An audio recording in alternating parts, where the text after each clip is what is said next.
দর্শক, আমরা তেল সংকটের আরো খবরাখবর জানবো। বরিশাল থেকে যুক্ত আছেন আমাদের সহকর্মী কাউসার হোসেন রানা এবং ঝিনাইদহ থেকে যুক্ত আছেন সাদ্দাম হোসেন। আমরা শুরুতে রানার কাছে যাব। রানা, আপনি জানাবেন কোন ফিলিং স্টেশনে আছেন, সেই এলাকার কি পরিস্থিতি এবং এই যে সংকট উত্তরণে অফিসার নিয়োগ করা হয়েছে, তাদের বক্তব্য যদি জেনে থাকেন সেটাও জানাবেন।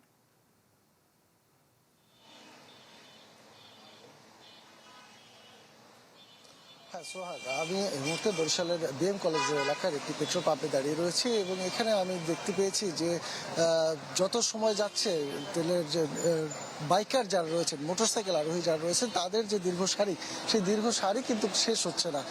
প্রতিবারে যারা তেল নিচ্ছেন তারপরে আবার নতুন করে যুক্ত হচ্ছে এবং এই আমি ঘন্টা দুয়ের বেশি দেখেছি একই রকম চিত্র রয়েছে, সারির সংখ্যা কিন্তু কমছে না।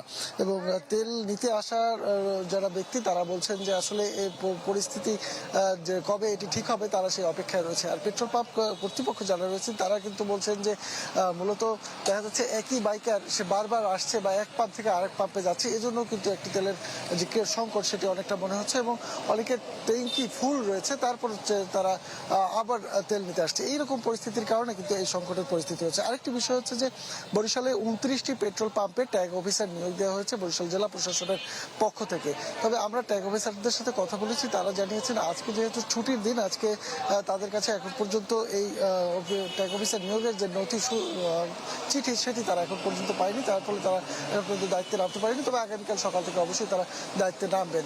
এবং বিজিবি কিন্তু এখন পর্যন্ত বরিশালের যে 5টি জেলা সেখানে কোনো পেট্রোল পাম্প বা ডিপোতে বিজিবি নেই। তবে আইন শৃঙ্খলা রক্ষাকারী বাহিনীর যারা সদস্য রয়েছেন তারা নিয়মিত তাদের বিষয়টি দেখভাল করছেন। এছাড়া আরেকটি বিষয় সেটি হচ্ছে যে আপনারা জানেন যে পেট্রোল পাম্প ছাড়া অন্য যে খোলা বাজারে যে তেল বিক্রি হয়, যেগুলো দোকানে বিভিন্ন গ্রামে গঞ্জে পাওয়া যায়, সেই দোকানগুলোতে তেল দেওয়া হচ্ছে না, যার ফলে ট্রলার সহ অন্যান্য যে আনুষঙ্গিক অন্যান্য যানবাহন যেগুলো রয়েছে সেগুলোর তেল নিতেও কিন্তু এই পাম্পেই ভিড় করতে হচ্ছে। এর ফলেও এই পাম্পগুলোতে তেলের একটি সংকট দেখা দিচ্ছে। তো এই ছিল বরিশালের পরিস্থিতি। সোহাগ।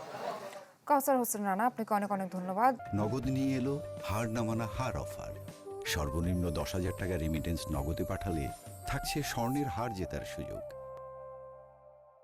এবার একটু ঝিনাইদহের খবরাখবর জানবো আমাদের সহকর্মী সাদ্দাম হোসেনের কাছ থেকে। সাদ্দাম, জানাবেন যারা লাইন ধরেছেন তাদের তো সকাল থেকে তারা লাইন ধরেছেন, তারা কি তেল নিয়ে বাড়ি ফিরতে পারছেন কিনা, জনসাধারণের তো চরম ভোগান্তি, সে বিষয়ে কিছু জানতে পারলেন কিনা, কারোর সঙ্গে কথা বলেছেন কিনা জানাবেন।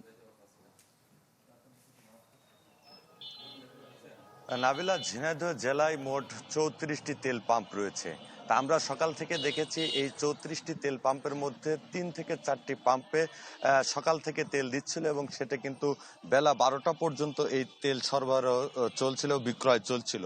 এরপর থেকে এখন পর্যন্ত 12টার পর থেকে এখন পর্যন্ত ঝিনাইদহ জেলার কোনো পাম্পে কিন্তু তেল দেওয়া হচ্ছে না এবং তেল পাম্প কর্তৃপক্ষ তারা বলছেন যে তাদের তেল ফুরিয়ে গেছে, তেল সংকট রয়েছে, যার ফলে তারা কিন্তু তেল দিতে পারছে না এবং যারা লাইনে দাঁড়িয়ে থেকে তেল সকাল থেকে লাইনে দাঁড়িয়ে থেকে নিয়েছে তারা অনেকেই এই দীর্ঘ লাইনে দাঁড়িয়ে থেকে শেষ পর্যন্ত কিন্তু তাদের সেই তেল, কাঙ্ক্ষিত তেল তারা কিন্তু কিনতে পারেনি এবং যারা তেল ক্রয় করেছে তারাও কিন্তু অভিযোগ করে বলছেন যে অনলি 200 টাকার তেল দেওয়া হচ্ছে, যাতে করে কিন্তু তাদের যে কাঙ্ক্ষিত বা গন্তব্য সেখানেও কিন্তু তারা পৌঁছাতে পারছেন না এবং অনেকে অভিযোগ করছেন এই তেলের পরিমাপ নিয়েও কিন্তু অভিযোগ রয়েছে যে এখানে কম দেওয়া হচ্ছে।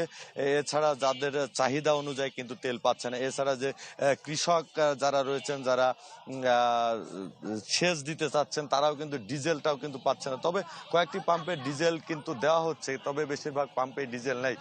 আর এই যে সব থেকে যে বড় জটিলতা, যে তারা আসলে কোন সময় এই তেল বিক্রয় করছে এটি কিন্তু গ্রাহকদের জানার বাইরে, কারণ এক একটি পাম্প তারা একদিন 2 দিন পর পর তেল বিক্রি করছে এবং যেখানে বিক্রি হচ্ছে সেখানে কিন্তু দীর্ঘ লাইন হয়ে যাচ্ছে, 2-3 কিলো ধরে লাইন হচ্ছে। তো অনেকেই আমরা দেখছি যে পাম্পে আসছে এবং তারা ঘুরে যাচ্ছে এবং অনেকেই তাদের পাম্পে পর্যাপ্ত তেল না থাকায় কিন্তু তারাও নিতে পারছে না।